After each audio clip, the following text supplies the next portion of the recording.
राम राम दोस्तों और मेरी माताएं बहनें, आप सभी का स्वागत है बाबा नीम करौली जी की शरण में। आप सभी का स्वागत है मैया रानी के शरण में। दोस्तों और मेरी माताएं बहनें, आप सभी के लिए अर्जी लगाता हूँ प्रभु की शरण में।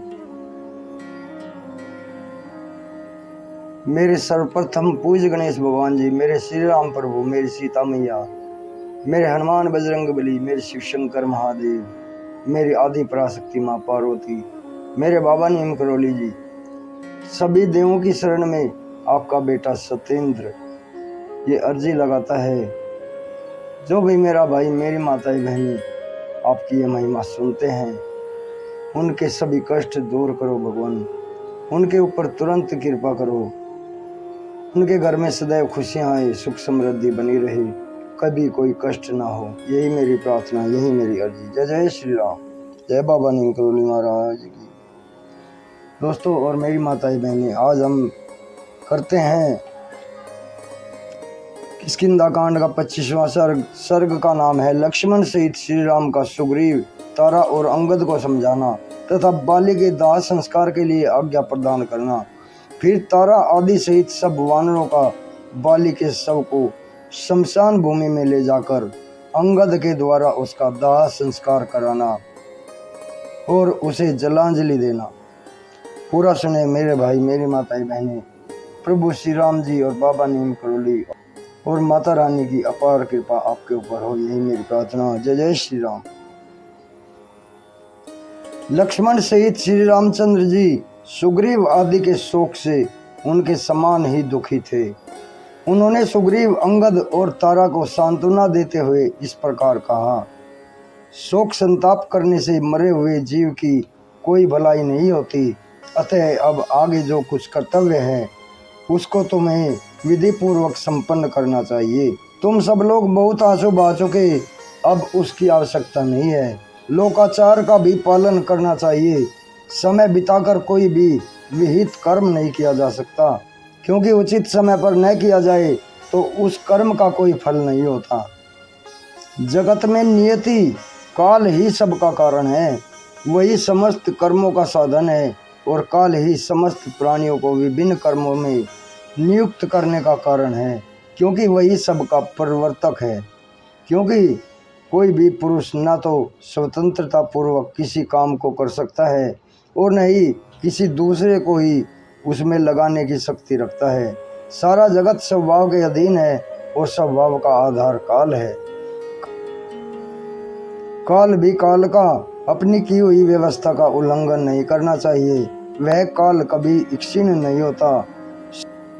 स्वभाव को पाकर कोई भी उसका उल्लंघन नहीं करता। काल का किसी के साथ भाईचारे का, मित्रता का अथवा जाति बिरादरी का संबंध नहीं है। उसको वश में करने का कोई उपाय नहीं है तथा उस पर किसी का भी पराक्रम नहीं चल सकता। कारण स्वरूप भगवान काल जीव के भी वश में नहीं है। अतः साधुदर्शी विवेकी पुरुष को सब कुछ काल का ही परिणाम समझना चाहिए। धर्म, अर्थ और काम भी काल क्रम से ही प्राप्त होते हैं। मेरे द्वारा मारे जाने के कारण वानर राज बाली शरीर से मुक्त होकर अपने शुद्ध स्वरूप को प्राप्त हुए हैं। नीति शास्त्र के अनुकूल साम, दान और अर्थ के समुचित प्रयोग से मिलने वाले जो पवित्र कर्म हैं, वे सभी उन्हें प्राप्त हो गए। महात्मा बाली ने पहले अपने धर्म के संयोग से जिस पर विजय पाई थी, उसी स्वर्ग को इस समय युद्ध में प्राणों की रक्षा न करके उन्होंने अपने हाथ में कर लिया है। यही सर्वश्रेष्ठ गति है जिसे वानरों के सरदार बाली ने प्राप्त कर लिया है। अतः अब उनके लिए शोक करना बेकार है। इस समय तुम्हारे सामने जो कर्तव्य उपस्थित है उसे पूरा करो। श्री रामचंद्र जी की बात समाप्त होने पर शत्रु वीरों का संहार करने वाले लक्ष्मण ने, जिनकी विवेक शक्ति नष्ट हो गई थी, उन सुग्रीव से नम्रता पूर्वक इस प्रकार कहा, सुग्रीव, अब तुम अंगद और तारा के साथ रहकर बाली के दाह संस्कार संबंधी प्रेत कार्य करो।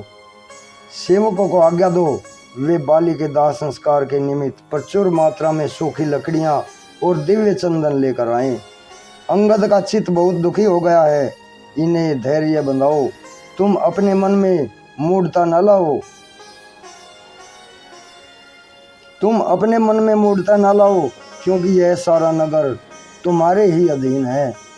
अंगद पुष्पमाला, नाना प्रकार के वस्त्र, घी, तेल, सुगंधित पदार्थ तथा अन्य सामान जिनकी अभी आवश्यकता है वह स्वयं लेकर आवें। तार, तुम शीघ्र जाकर वेग पूर्वक एक पालकी लेकर आओ, क्योंकि इस समय अधिक फुर्ती दिखानी चाहिए। ऐसे अवसर पर वही लाभदायक होती है। पालकी को उठाकर ले चलने के लिए जो बलवान एवं समर्थ वानर हों वे तैयार हो जाएं। वे ही बाली को यहाँ से शमशान भूमि में ले चलेंगे। सुग्रीव से ऐसा कहकर शत्रु वीरों का संहार करने वाले सुमित्रा नंदन लक्ष्मण अपने भाई के पास जाकर खड़े हो गए। लक्ष्मण की बात सुनकर तार के मन में हड़बड़ी मच गई। वह शिबिका ले आने के लिए शीघ्रतापूर्वक किष्किंधा नामक गुफा में गया।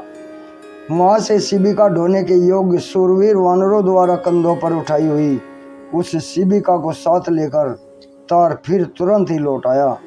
वह दिव्य पालकी रथ के समान बनी हुई थी। उसके बीच में राजा के बैठने योग्य उत्तम आसन था। उसमें शिल्पियों द्वारा कृत्रिम पक्षी और वृक्ष बनाए गए थे। वह शिबिका चित्र के रूप में बने हुए पैदल सिपाहियों से भरी प्रतीत होती थी। उसकी निर्माण कला सब ओर से बड़ी सुंदर दिखाई देती थी। देखने में वह सिद्धि के विमान की प्रतीत होती थी। उसमें कई खिड़कियां बनी थी जिनमें जालियां लगी हुई थी। कारीगरों ने उस पालकी को बहुत ही सुंदर बनाने का प्रयत्न किया था। उसका एक एक भाग बड़ा सुदृढ़ बनाया गया था। उसका एक एक भाग बड़ा ही सुघड़ बनाया गया था। आकार में वह बहुत बड़ी थी। उसमें लकड़ियों से क्रीड़ा पर्वत बने हुए थे। वह मनोहर शिल्प कर्म से सुशोभित थी। सुंदर आभूषण और हारों से उसको सजाया गया था। विचित्र फूलों से उसकी शोभा बढ़ाई गई थी। शिल्पियों द्वारा निर्मित गुफा और वन से वह संयुक्त थी तथा लाल चंदन द्वारा उसे विभूषित किया गया था। नाना प्रकार के पुष्प समूहों द्वारा वह अब सब ओर से आच्छादित थी तथा प्रातःकाल के सूर्य की भांति अरुण कांति वाली दीप्ति माला पद्म मालाओं से अलंकृत थी। ऐसी पालकी का अवलोकन करके श्री रामचंद्र जी ने लक्ष्मण की ओर देखते हुए कहा, अब बाली को शीघ्र ही यहाँ से शमशान भूमि में ले जाया जाए और उनका प्रेत कार्य किया जाए। तब अंगद के साथ करुण क्रंदन करते हुए सुग्रीव ने बाली के शव को उठाकर उस शिबिका में रखा। मृत बाली को शिबिका में चढ़ाकर उन्हें नाना प्रकार के अलंकारों, फूलों और गजरों और भांति भांति के वस्त्रों से विभूषित किया गया। तदनंतर वानरों के स्वामी राजा सुग्रीव ने आज्ञा दी कि मेरे बड़े भाई का औधर्व दैहिक संस्कार शास्त्रानुकूल विधि से संपन्न किया जाए। आगे आगे बहुत से वानर नाना प्रकार के बहुसंख्यक रत्न लुटाते हुए चले। उनके पीछे शिबिका चले। इस बोतल पर राजाओं के औधर्व दैहिक संस्कार उनकी बढ़ी हुई समृद्धि के अनुसार जैसा धूमधाम से होते देखे जाते हैं, उसी प्रकार अधिक धर्म लगाकर सब वानर अपने स्वामी महाराज बाली की अंत्येष्टि संस्कार करें। तब तार आदि वानरों ने बाली के औधर्व दैहिक संस्कार का शीघ्र वैसा ही आयोजन किया जिनके बांधव बाली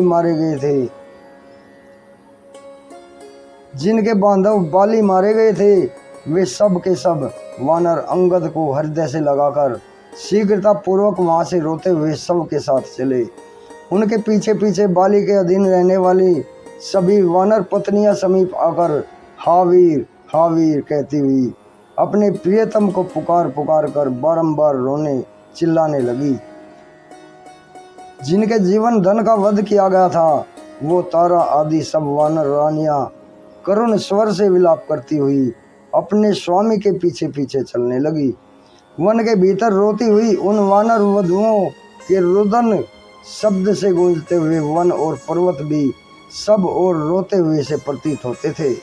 पहाड़ी नदी तुंग बरंदा के एकांत तट पर जो जल से घिरा हुआ था, पहुंचकर बहुत से वनचारी वानरों ने एक चिता तैयार की। तदनंतर पालकी ढोने वाले श्रेष्ठ वानरों ने उसे अपने कंधों से उतारा और वे सब शोकमग्न होकर एकांत स्थान में जा बैठे। तत्पश्चात तारा ने शिविका में सुलाए हुए अपने पति के शव को देखकर उनके मस्तक को अपनी गोद में ले लिया और अत्यंत दुखी होकर वह विलाप करने लगी। हा वानरों के महाराज, हा मेरे दयालु प्राणनाथ, हा परम पूजनीय महाभाऊ वीर, हा मेरे प्रियतम, एक बार मेरी ओर तो देखिए, मेरी ओर देखो तो सही। इस शोक पीड़ित दासी की ओर तुम दृष्टिपात क्यों नहीं करते हो? दूसरों को मान देने वाले प्राण वल्लभ, प्राणों के निकल जाने पर भी तुम्हारा मुख जीवित अवस्था की भांति अस्ताचलवर्ती सूर्य के समान अरुण प्रभा से युक्त एवं प्रसन्न ही दिखाई देता है। वानरराज, श्री राम के रूप में यह काल ही तुम्हें खींच कर लिए जा रहा है, जिसने युद्ध के मैदान में एक ही बाण मारकर हम सबको विधवा बना दिया। महाराज, ये तुम्हारी प्यारी वानर रानियां, जो वानरों की भांति उछल उछल कर चलना नहीं जानती हैं, तुम्हारे पीछे पीछे बहुत दूर से मार्ग पर पैदल ही चली आ रही हैं। इस बात को क्या तुम नहीं जानते? वानरराज, जो तुम्हें परम प्रिय थी, वे तुम्हारी सभी चंद्रमुखी भारियां यहाँ उपस्थित हैं। तुम इन सब को तथा अपने भाई सुग्रीव को भी इस समय क्यों नहीं देख रहे हो? राजन, ये तार आदि तुम्हारे सचिव तथा ये पूर्ववासी जन तुम्हें चारों ओर से घेर कर दुखी हो रहे हैं। शत्रुदमन, आप पहले की भांति इन मंत्रियों को विदा कर दीजिए, फिर हम सब प्रेमोन्मत्त होकर इन वनों में आपके साथ क्रीड़ा करेंगे। पति के शोक